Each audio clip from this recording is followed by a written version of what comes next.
All right, son, you can go ahead and take me to Raw.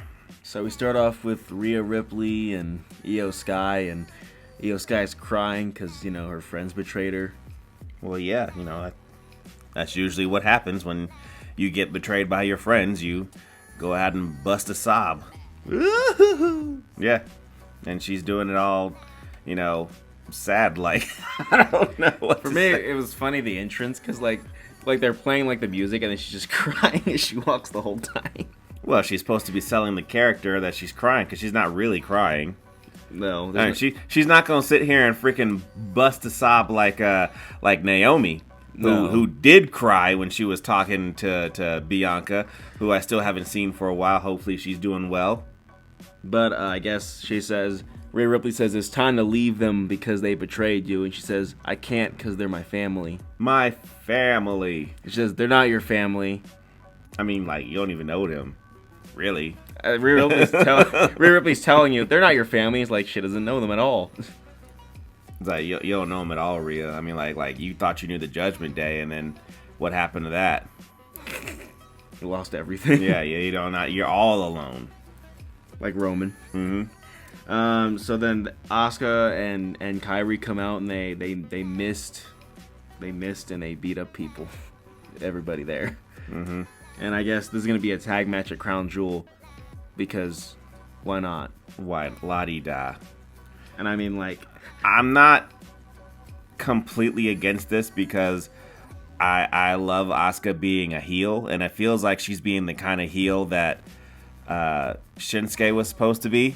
I can't wait for this to get hyped up, and then I just can't wait for this to be hyped up, and then Rhea Ripley pins her in the first match, because that's what happens to all these heels. They just can't win. I guess that's what's gonna go down. But look, there's something about being evil and Japanese that just tickles this pickles just so well. I said what I said. So then we had Dirty Dom actually defend the IC title. Hey, against Rusev. So what happened here, boy? I mean, Dirty Dom won. Yep, he did the old Eddie Guerrero and cheated, and that's how he wins. I mean, Rusev can't be taken down by Sheamus going all out, but Dom beat him pretty easily. I don't know if he beat him easily. I mean, he wasn't gonna. In all honesty, the way that they have been having Dom play as a character, he is going to get his ass kicked. Mm-hmm. Now, I mean, can he legitimately beat Rusev? I don't think he can, but who knows? However, in the wrestling ring, he has to do this. Mm-hmm.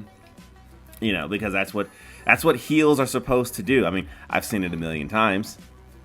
Yeah. They're supposed to sit there trying to figure out a way to keep the champion for as long as possible. I mean, I wish I'd see Dom defend the title more, but, whatever. I mean, I don't think he's going to beat Gunther's record of 666 days, but, maybe do something.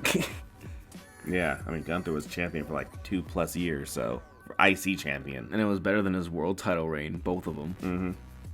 Mm-hmm. And then I'm just going to say about Bayley, I don't really like this character, that's all. Okay, we don't have to talk about it again. And then we got LA Knight winning a match because, he's fighting Kofi Kingston. I think he went over to Triple H and said, look, man, you got to give me something. It's like, okay, you can win against someone that everyone can beat. All right. And he made it look easy, so I guess there's that. He's like, now, I gave you that. You're not going to beat Jey Uso. You're not going to beat anybody. You're not going to win no world title. You can't even get the mid-card title on this show either. So, this is the best you got. You get to take out Kofi. So, somebody who's also been world champion. So, Then we had Cody and Seth again, and it's funny is that every time that these guys have a promo, I don't really remember anything they talked about. You know why? Because you've heard it before. You do know what they talked about because they've said it before. It's about respect. Yeah, because they respect each other, and they're gonna sit there and fight back and forth and talk about how they liked each other and how they don't like each other and how they're both workhorses. Seth is the future and Cody is somehow the past, but also the future. And they're both QB1. Yeah, and I'm the man. and he's the man. I'm just gonna go out on a limb and say this right now. I think that Seth is going to win Crown Jewel. I mean, it's kind of obvious. I don't know. I don't know if you can say it's obvious. I just think that's what's gonna happen. I mean, if he doesn't win, then I'll be shocked. But he's gonna win because he's the future. I can't see it not happening. He'll just cheat to win or something. I mean, I'm fine with that, but I just think that's what's gonna go down. Yeah. And then we had, for the Stephanie and Tiffany story, all we got was them backstage, and she says, "I'm gonna fight you at Crown Jewel." He's like, "Okay." I mean, but we knew that already. Yeah. I mean, they're not gonna build this match up. These two people don't hate each other at all, and they're not gonna sit there and make it to the point where we're gonna feel like they hate each other. And then we had, Jey Uso. I guess the Usos against the Vision for like the 10,000th time in a row again. But you haven't seen them like this. You haven't seen it like this. I mean, I guess we saw the No Holds Barred match at WrestlePalooza, and then we saw it again the next day on Raw, but we haven't seen it normal with normal rules. Does this story even freaking matter? I mean, does anybody care about what's happening here? They only care because Roman Reigns returned again. Can he even save this? Well, it's like I don't know how many he's returned like so many times, like during the same type of segment. It's always when Bronson Reed's about to tsunami somebody, and then the Roman music hits, and then he comes out, and it's the same beatdown every single time. I mean, I'm not impressed. I'm like, I've seen this. None of this is impressive to me. This happens like every time now. I'm like, okay, so when you're gonna tsunami somebody, if Roman Reigns is around, then he will be here. Do they not have people back there writing stories? I mean, Father H sometimes send an interview out. Sometimes I'm not back there. Maybe a lot of times lately. I don't understand what's happening. It just feels like we're on autopilot. I mean, it's so bad. It's bad when even Roman Reigns can't make it exciting. There was a podcast I listened to one time where I guess the guy, he was Kevin Smith, and he was talking about how when he directed the episodes of The Flash that he directed, that they didn't even need him there. They already knew what to do. Everybody. He was just in the back passing out donuts and snacks. He gets to be the director of this episode, right? Yep. That's what I feel is happening here on like WWE during this time. I'm seeing NXT and they're lighting it up. Even though it's mostly freaking WWE stars doing the whole thing, like the Invasion angle back then. It's WWE superstars doing what they did, to a rival, I guess you could say rival in quotations, company where they win all of their championships and they don't win any of WWE's. They're just doing it with TNA now. Yeah. The show, but the thing is though, is that the episodes on NXT are pretty decent. Mm-hmm. I actually have no problem. Maybe I should stop doing Raw and Smackdown and start doing NXT. Yeah, then you can talk about Joe Henry. Yeah, because that's who I like. Or I like Trick Williams. I like Trick Williams too. But like this Raw and Smackdown right now is just garbage. We should just let Higginbottom take over. But then they're going to do the same thing to him. I think Triple H had some shit going down, and it was great. And then TKO came in and just, I don't want to sit here and say that it's all Triple H because it felt like he actually had some say when he was taking over from Vince. But then again, he was also continuing stories that Vince already started. Yeah, but he finished them pretty well. Yeah. Okay. Then he couldn't start anymore after that. He wasn't allowed to start anymore, is what it seems like. He's just done. It's over for you. Then how did he get Drew and Punk in there? I don't know. How did you get that one good one and then you can't do anything else? I don't know. Take me to SmackDown, boy. So we start off with Cody Rhodes and Randy Orton, and they're glazing each other, I can't do this without you, Randy. As they do. They love to glaze each other. And then Paul Heyman's here, and Paul Heyman's like, so this is Cody and this is Randy. So when Cody loses, Randy's going to look at Cody and think that I'm better than the champion. even though I've lost to everybody that Cody has beaten. And, Randy, you are not better than the champion. and even Randy, the guy who was 14-time, told Cody, who's 2-time, that he surpassed everything Randy did in his career. So he doesn't think he's better than Cody already. And then Paul said, but when Randy loses, Cody's gonna think I'm better than Randy. And I'm like, well, he knows he's better than Randy because he beat Randy this year. Like this year. So like, what is to get to the point where he could fight John Cena to become champion? It's like, what is this? What are you talking about? This is just people who don't watch the product and they don't know what has been happening. And then I guess Cody and Randy will fight Division because like, I would love to be a writer on this show, on both of these shows. I bet I could sit there and freaking just bring the continuity together for fans and even the shareholders or whoever's in charge of the creation. I could write the whole thing for 2 solid years. I got stories. It's so bad that now you think you can jump in there too. That's how this is, you know. I mean, like I think I got some good shit, you know, compared to what's on TV. Fuck out of here. Make the freaking tag team champions, you know, like actually have like storylines. Stop sitting there fucking with the same shit. You know, where are the Raw tag team champions? Somewhere. What have they been doing? They have not defended shit. Okay? I mean, the Smackdown isn't much better. They defended for a while and now they haven't. This is driving me nuts. You know, so like I don't understand where this story is going. And now you got Randy or Paul Heyman come out here saying that Randy's going to tell Cody that he's better than him. When Randy said like this year that he wasn't. I don't care. It's just crap.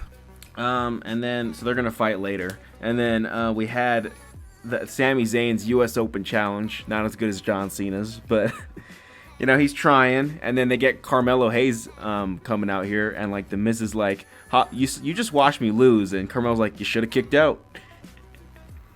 I was like, that's pretty funny. That was funny. That's something you would say. And then Carmelo comes out, and then that's when the Miz attacks him from behind. So I guess they're gonna do that story now. I mean, the Miz and Carmelo are now in a feud before the Street Profits, who were having problems, broke up. Do the wrestlers even want to be on TV? And we got Aleister Black versus Sami Zayn. I mean, of course, and then Aleister Black did lose because nobody can beat Sami Zayn. I mean, Aleister Black lost because Damian Priest walked out, and of course this is wrestling logic. If somebody sits there and comes out who you are feuding with while you're in a match and just stands there, you will lose the match because you have lost all concentration. Which was funny because before this, Sami Zayn was like trying to do the sneak luva kick, and then Aleister dodged it. But now that Damian Priest is there, I can't dodge anymore.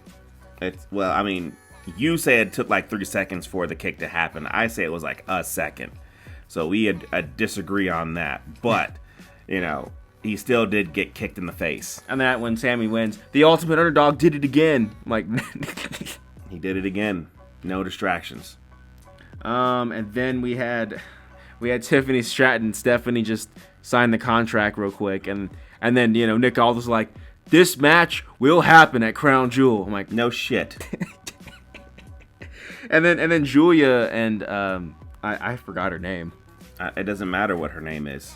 Well, they came out and they attacked Tiffany, and then no. Shut your mouth. Okay, you know what the fuck they said. Well, I was gonna get there. Get there. So after attacking her, they get in the ring, and I guess Julia's manager is like, you know, Stephanie, I can take you to higher heights because look what I did to Julia. Stephanie, the champion. You're going to take Stephanie, the champion, to higher heights? She's like, look at Julia. She's the #1 women's champion on this show. No.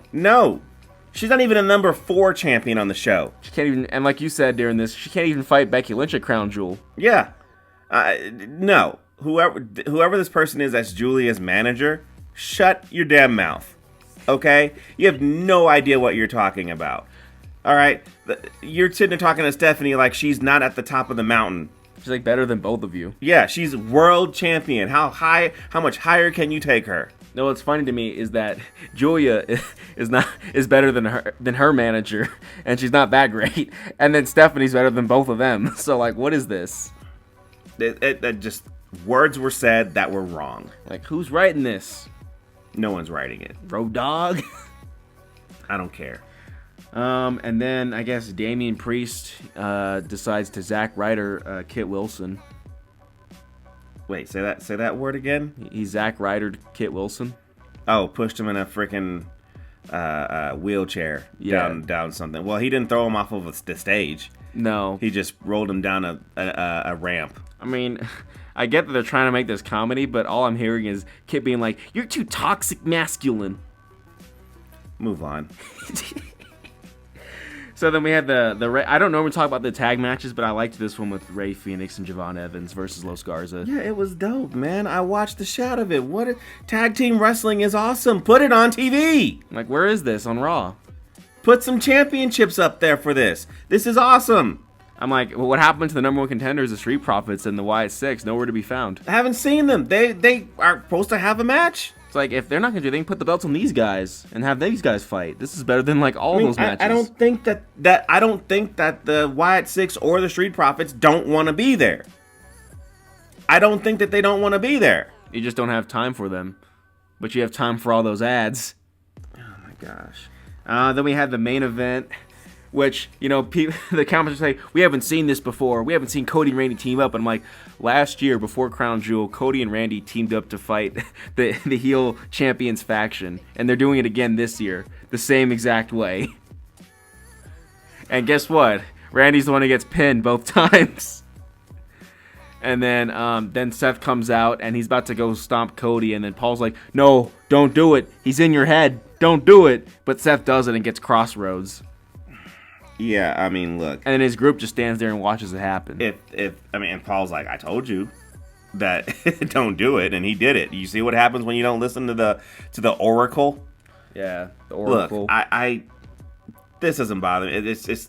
It's a small snippet of like story progression. Okay?